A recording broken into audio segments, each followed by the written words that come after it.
So this is sunrise. We've had, power hasn't gone out. It's gone out for a few seconds and come back on. From the looks of it, we've got to have 8-9 inches of snow.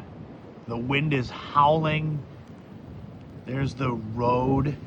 We're still waiting for the worst of the wind, and we're in kind of the worst of the snow. So I hope everybody is safe. I'm gonna pull my head back in my window and go shoot the other end of the house. So this is the other side. I've got my selfie stick to give you a better view. There is my car. Like I said, the worst is still to come. So just because we haven't lost power yet doesn't mean we won't.